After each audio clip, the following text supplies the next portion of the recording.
Oh my god, it's officially the 1st of Jan 2020. We are in a brand new decade and a fresh new year, and here's wishing you all a very happy 2020, and I hope you have the best year ahead. So I wanted to drive home one message today, and that is that transitioning from one year to another is pretty hard. Change is always hard, and you know, when you've been on a constant high all throughout December, the first 2 weeks of Jan can feel like death sometimes, and there are various reasons why we might be feeling this way.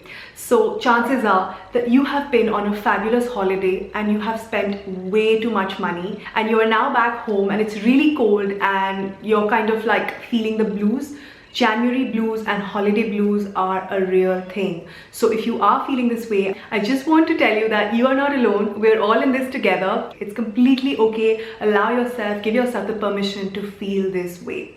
This is just one of the many reasons why we might be feeling this way. Now, again, chances are during December, you drank too much alcohol, you ate too much unhealthy food, you probably hooked up with someone you shouldn't have hooked up with, you probably injured yourself during your travels. The list is endless.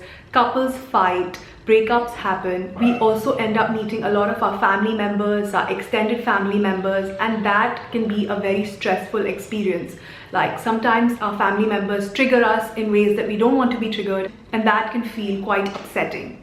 Add to that reunions with your old friends. Sometimes that can be quite upsetting too, because you might start comparing yourself with your friends because they might be making more money than you, or on the surface it might seem that their life is more fulfilling, more rewarding and more juicy than yours. Trust me, we've all been there. It's completely okay.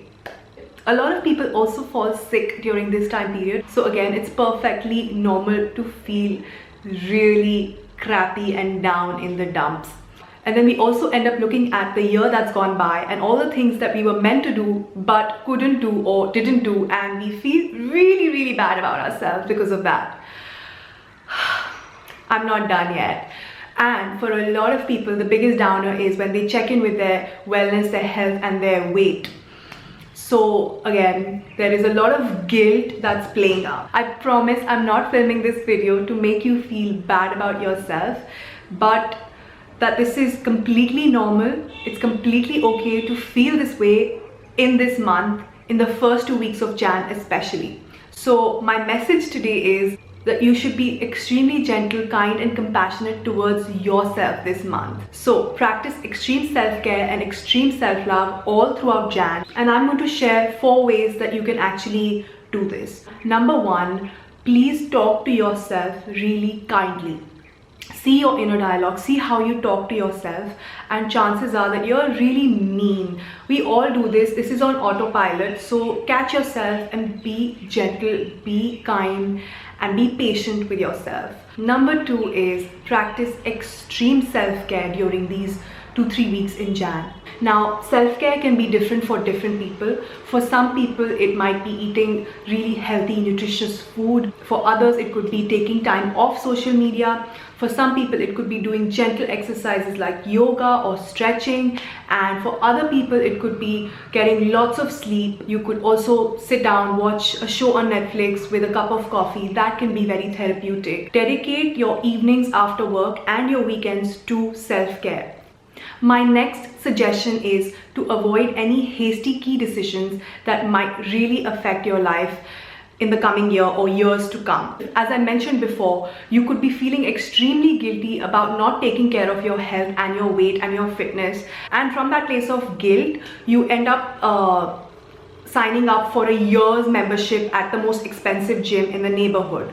Okay, so this is a hasty decision. A lot of times people do that in Jan, and then they go to the gym for like 10-15 days. After that they feel better and then they stop going to the gym. So you do end up investing a lot of money, and that money usually goes waste. The biggest time for gyms to earn money is in the first 2 weeks of Jan. So be careful, be careful. I'm not saying you shouldn't do it. I'm just saying that do it from a place of inspiration, but not from a place of guilt, not from feeling powerless, not from feeling like you're not enough. If you want to quit your job, right now is not the time.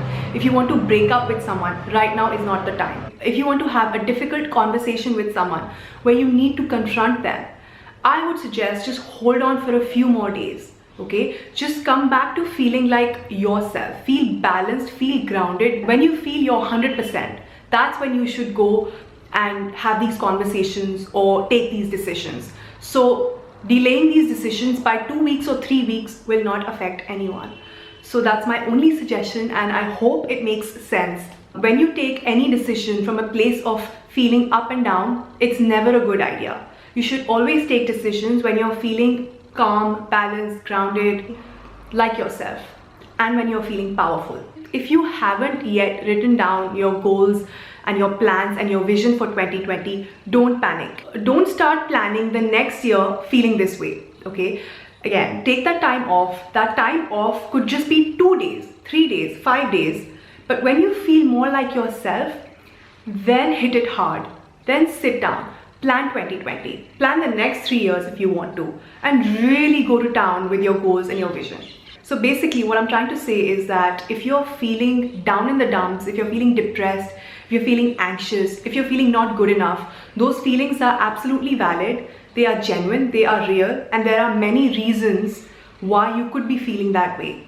So all I'm saying is slow down in Jan, take it easy, be kind to yourself, just get a lot of rest and then bounce back. It'll be sooner than you think. And on that note, I wish you a brilliant, a very happy and a very successful 2020. I wish and I hope and I pray that all your dreams come true in 2020 and that you have the best year ahead. Happy New Year, and I will see you guys very soon in the next video. Bye.